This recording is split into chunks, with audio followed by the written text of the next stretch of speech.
દર્શક મિત્રો, આપ જોઈ રહ્યા છો તેલકા ન્યૂઝ। હું છું એન્કર અર્પિતા પટેલ। હવે જોઈએ અગત્યના સમાચાર। જેલ પ્રશાસન દ્વારા સબ જેલની બાજુના મેદાન પર દિવાલના બાંધકામની કામગીરી શરૂ કરવામાં આવતા સ્થાનિકોનો વિરોધ। જેલ પ્રશાસન દ્વારા સબ જેલની બાજુના મેદાન પર દિવાલના બાંધકામની કામગીરી શરૂ કરવામાં આવતા સ્થાનિકોનો વિરોધ। જિલ્લા કલેક્ટર કચેરીને કામગીરી અટકાવવા રજૂઆત નહીં તો આંદોલનની ચીમકી। ભરૂચ જેલ પ્રશાસન દ્વારા સબ જેલની બાજુમાં આવેલા મેદાન પર પોલીસ બંદોબસ્ત સાથે દિવાલના બાંધકામની કામગીરી શરૂ કરવામાં આવતા સ્થાનિકોએ વિરોધ વ્યક્ત કરી તે અટકાવવા જિલ્લા કલેક્ટરને આવેદનપત્ર પાઠવી રજૂઆત કરી આંદોલનની ચીમકી ઉચ્ચારી હતી। ભરૂચ સબ જેલની બાજુમાં બોડાનું શાળા અને રમતગમતનું મેદાન આવેલ છે। આ મેદાન બોડા અંતર્ગત નગર યોજના 3 અંતિમ ખંડ 9495 આવેલ છે। આ મેદાનની માલિકી વિવાદાસ્પદ છે અને આ અંગેની એક અરજી હાઈકોર્ટના ફ્લોર ઉપર છે।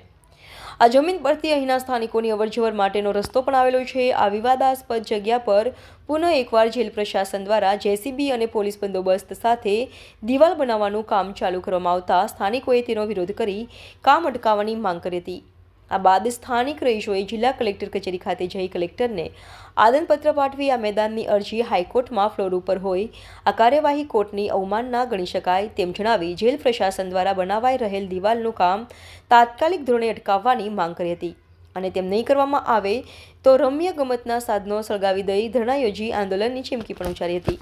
જિલ્લા કલેક્ટર દ્વારા આ બાબતે અભ્યાસ કરી યોગ્ય નિર્ણય કરવાની હૈયાધારણા સ્થાનિકોને આપવામાં આવી હતી। ત્યારે આ વારંવાર ઉઠતા વિવાદના કાયમી નિવારણ માટે કોઈ કાર્યવાહી કરવામાં આવે છે કે નહીં તે જોવાનું રહ્યું। मैं नूरानी सोसाइटी में रहती हूँ, शबीना मलिक। हमको हमारा रास्ता चाहिए। हम आज इतने साल से यहाँ पे रह रहे हैं, हमको दीवार से कोई भी वो प्रॉब्लम नहीं है, पर जो हमारा रास्ता है वो हमको चाहिए। रात को हम लोग अकेले भीड़भाड़ में से जाने का रास्ता हमारा नहीं है। आज हमको हमारा रास्ता आप दे दीजिए, फिर आपको जो भी दीवार बनाना है यहाँ बना सकते हैं, पर हमको हमारा हक और हमारा रास्ता हमको दे दीजिए बस, और हमको कुछ नहीं चाहिए यहाँ पे। हमें ये हमारा ये मैदान का ही हमारा संतोषी का ही रास्ता है। अब ये आप लोग बंद कर देंगे तो हम लोग किधर से जाएंगे? रात में लेडीज किस तरह जाएंगे यहाँ से? मैं खिलजी आसिफ गुलाम अली नूरानी सोसायटी माथी। अमारा आज रस्तानु जे प्रॉब्लम है, आज कई वर्षोथी रस्तानो प्रॉब्लम है। अमारा टीपी अंदर जे रस्ताओ बोलाय छे ते रस्ताओ टोटली बंद है। अत्यार लगीने अमारा कोई रस्ताओनो खुलासो थयो नथी અને અમે જે સંતોષીમાંથી જે ગ્રાઉન્ડમાં રહીને અમે જે જતા અવર જવર કરી રહેલા છે એ અવર જવર અત્યારે જે આપણે સબજેલમાંથી જે દિવાલ બની રહેલી છે તે દિવાલનું કામ ચાલુ થઈ ગયેલું છે। અત્યારે અમને દિવાલ બને એનો કોઈ ઓપ્શન નથી। અત્યારે અમને રસ્તો જોવે, રસ્તો બને, અમને કોઈ પ્રોબ્લેમ છે નથી। અમને રસ્તા જોઈએ। અત્યારે અમારે 3 થી 4 હજાર વસ્તી રહે છે એરિયાની અંદર। એ એરિયાની અંદર ટોટલી વસ્તીને આ રસ્તા માટે પ્રોબ્લેમ આવે છે। અમારા જે રસ્તા છે તે ખોલી આપે, અમને કોઈ વાંધો નથી, અમને રસ્તા જોવે છે। આજરોજ તારીખ 11 ના રોજ અમે કલેક્ટર કચેરી એક ગંભીર વિષય લઈને આવેલા છે। ભરૂચ સબજેલ પાસે રમતગમતનું મેદાન આવેલું છે જે ટાઉન પ્લાનિંગ 3 માં રિઝર્વ મેદાન છે। તેની ઉપર ભરૂચ સબજેલ વર્ષોથી કોશિશ કરી રહ્યું હતું કબજો કરવાની। તેને અમે વારંવાર અમે કલેક્ટરે આવીને આવેદનો આપીને તેમને રોકતા રહ્યા છે। તે છતાંય એ વિષયનો કોઈ નિરાકરણ નહીં આવતા અમે હાઈકોર્ટમાં એનો કેસ દાખલ કરેલો છે। હાઈકોર્ટમાં કેસ હાલમાં પેન્ડિંગમાં છે।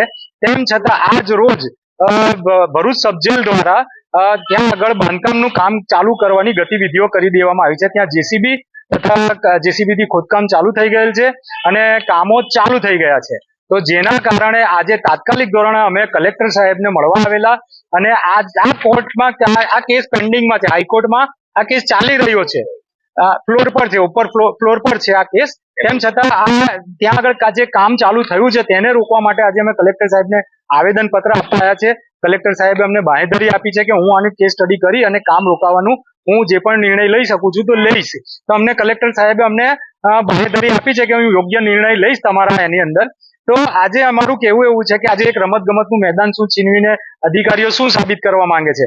જો આ કામ રોકવામાં નહીં આવે, જો હાઈકોર્ટના કાયદાની વિરુદ્ધ જવાનું કાર્ય અધિકારીઓ કરી રહ્યા છે તો એનું આપણે શું કરવું? તો અમે અહીંયાથી જો અમને ન્યાય નહીં મળે, તાત્કાલિક ધોરણે કામ બંધ નહીં થાય તો અમારા બાળકો રમતગમતના મેદાનો, રમતગમતના સાધનો સળગાવી નાખવા સુદ્ધાનું વિચારી લીધું છે અને સાથે સાથે ત્યાં અમે ધરણા પ્રદર્શન અને આમરણ ઉપવાસ પર બેસવાનો અમે નિર્ણય લેવાનો વિચાર કરી લીધો છે।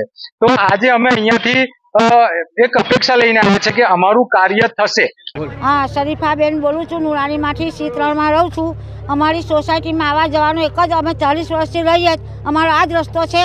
છોકરાને સ્કૂલ, મદ્રસે, ટ્યુશન, ગાડીઓ, ટુ વ્હીકર બધું અમારું ત્યાંથી જ જાય અને બહુ પ્રોબ્લેમ થાય છે. એટલે અમને રસ્તો આપો, મહેરબાની કરીને. અમને ભીલવાળો રસ્તો પોસાય નહીં, ગમે ત્યાંથી અમને સીધો રસ્તો જોઈએ. પછી તમે આ દિવાલ બનાવો, ગમે તે કરો, અમને કોઈ પ્રોબ્લેમ નથી, પણ અમને રોડ આપવાનો તમારે આવવા જવા માટે. અમને કોઈ ઓબ્જેક્શન નથી. હા હા.